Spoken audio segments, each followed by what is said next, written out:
प्रस्तावों को विधानमंडल दल के सभी माननीय सदस्यों ने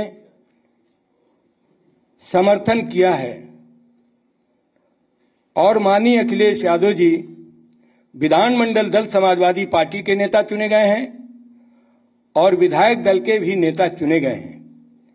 विधायक दल का नेता और विधानमंडल दल के नेता चुने जाने के बाद सभी नेताओं ने उन्हें शुभकामनाएं दी है कि जनता की मूलभूत ज्वलंत समस्याओं को लेकर सदन में माननीय अखिलेश यादव जी जनता की पक्ष को बहुत मजबूती के साथ रखेंगे और सरकार के झूठे जुमलों पर, सरकार के गलत कार्यों पर जो लोकतांत्रिक परंपरा है कि सदन के अंदर उसका विरोध होगा और सदन के अंदर उनका खुलासा भी किया जाएगा, क्योंकि समय समय पर भारतीय जनता पार्टी ने पूर्व में सरकार में जनता को गुमराह किया, जनता के साथ धोखा किया, जनता के साथ छलावा किया है।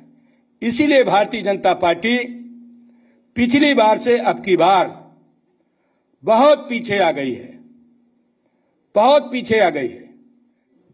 लोकतंत्र को बीजेपी ने कलंकित कर दिया। पूरी दुनिया में भारतीय जनता पार्टी ने उत्तर प्रदेश के चुनाव में जो नंगा नाच किया उससे हमारा लोकतंत्र कलंकित हुआ।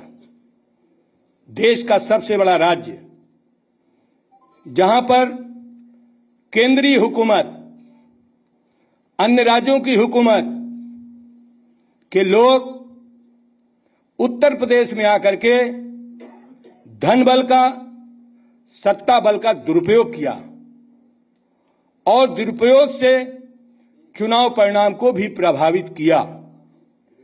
मतगणना में भारी अनियमितताएं हुई, जीतने वाले हार गए और हारने वाले जीत गए। बहुत बड़ी तादाद पर समाजवादी पार्टी के मानी प्रत्याशी गण चुनाव जीत रहे थे, लेकिन सत्ता के इशारे पर चुनाव कर्मी भी, कुछ चुनाव कर्मी जिन्होंने सत्ता का ध्यान रखते हुए लालच में भारतीय जनता पार्टी के हारे हुए लोगों को जिताने का काम किया। मीडिया के माध्यम से पूरे प्रदेश की मतगणना का हाल आ रहा था और मतगणना में समाजवादी पार्टी के उम्मीदवार बड़े वोटों से जीत रहे थे, लेकिन जैसे ही ये पता चला कि समाजवादी पार्टी की सरकार बन जाएगी, जानबूझ करके मतगणना में भी हेरफेर करके चुनाव को प्रभावित किया गया और लोकतंत्र को कलंकित करके भारतीय जनता पार्टी की सरकार बनाई गई है। भारतीय जनता पार्टी दोहरे चरित्र की पार्टी है। भारतीय जनता पार्टी ने जनता से जो वादा किया पिछले 5 वर्ष में उसे भी पूरा नहीं किया। महंगाई कम करने की बात कही थी, केंद्रीय हुकूमत के प्रधानमंत्री से लेकर केंद्र के मंत्रियों ने महंगाई कम करने की बात कही थी, लेकिन पिछले 5 वर्षों में और इस समय भी महंगाई लगातार बढ़ती जा रही है। जनता के हर वर्ग की कमर टूट रही है, लेकिन बीजेपी अपनी पीठ थपथपा रही है। बेरोजगारों को रोजगार नहीं दिया, झूठा वादा किया। बेरोजगार दर दर की ठोकरें खा रहा है, आत्महत्या कर रहा है।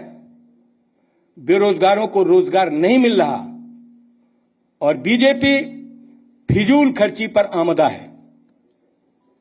गरीबों के पैसे से जो टैक्स आते हैं, उस टैक्स का बेजा इस्तेमाल भारतीय जनता पार्टी करती है। इस लोकतांत्रिक देश में गरीब गरीब होता जा रहा है, कमजोर कमजोर होते जा रहा है और पूंजीपति की पूंजी में भारी इजाफा होता जा रहा है। ये बहुत बड़ी आर्थिक गैरबराबरी भारतीय जनता पार्टी ने ला दी है और इस प्रदेश के अंदर बेरोजगारी बढ़ा दी है। किसानों को सबसे ज्यादा परेशान किया है।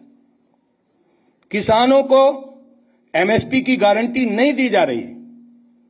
उत्तर प्रदेश के हजारों लाखों किसान एक साल जाड़ा गर्मी बरसात की परवाह किए बगैर आंदोलन करते रहे। बीजेपी ने बिना डिस्कशन के 3 काला कानून लाए। हमारे मीडिया के भाइयों ने, देश के राजनीतिक विशेषज्ञों ने, देश के महान नेताओं ने कहा कि लोकसभा राज्यसभा में बिना चर्चा के, बिना बहस के कोई बिल पास कराया जाएगा, वो तानाशाही है। उन्होंने लोकसभा के अपने सदस्यों से, राज्यसभा के सदस्यों से भी उन पर राय मशविरा नहीं किया और मोदी जी ने वो तीनों कानून लाद दिए जो किसानों ने, एक साल सैकड़ों किसान शहादत हो गई। और उसके बाद जब उत्तर प्रदेश का चुनाव आया, चुनाव के वक्त उन्होंने वो 3 काला कानून वापस किए और किसानों ने अपने समर्थन मूल्य की गारंटी मांगी। और आज तक भारतीय जनता पार्टी ने किसानों के समर्थन मूल्य की गारंटी नहीं दिया। कहा था कि हम किसानों को स्वामीनाथन आयोग की रिपोर्ट लागू करके किसानों को लागत से जोड़ा देंगे, लाभकारी मूल्य देंगे, 2022 में आय किसानों की दुगना कर देंगे। मैं बड़े अफसोस के साथ आप मीडिया के भाइयों से कहना चाहता हूं कि आज हमारे किसान सबसे ज्यादा परेशान हैं। न किसानों को गेहूं का मूल्य मिला है, न धान का समर्थन मूल्य मिला है और न गन्ने का बकाया मिला है। तिलहन दलहन पर भी भारतीय जनता पार्टी ने किसानों के साथ बहुत बड़ा धोखा किया है। हमारे प्रदेश की किसानों की समस्याएं लगातार बढ़ रही हैं। कुटीर उद्योगों का तहस नहस कर दिया बीजेपी ने। कुटीर उद्योग इस प्रदेश के बीजेपी ने बर्बाद कर दिए। कुटीर उद्योगों से देश के नौजवानों को, प्रदेश के नौजवानों को रोजगार मिलता है। उन कुटीर उद्योगों पर बीजेपी ने ध्यान नहीं दिया। सिर्फ झूठ बात करना, बेरोजगारों को लाचार बनाना, किसानों को, गरीबों को लाचार बनाने के अलावा बीजेपी ने कुछ नहीं किया है।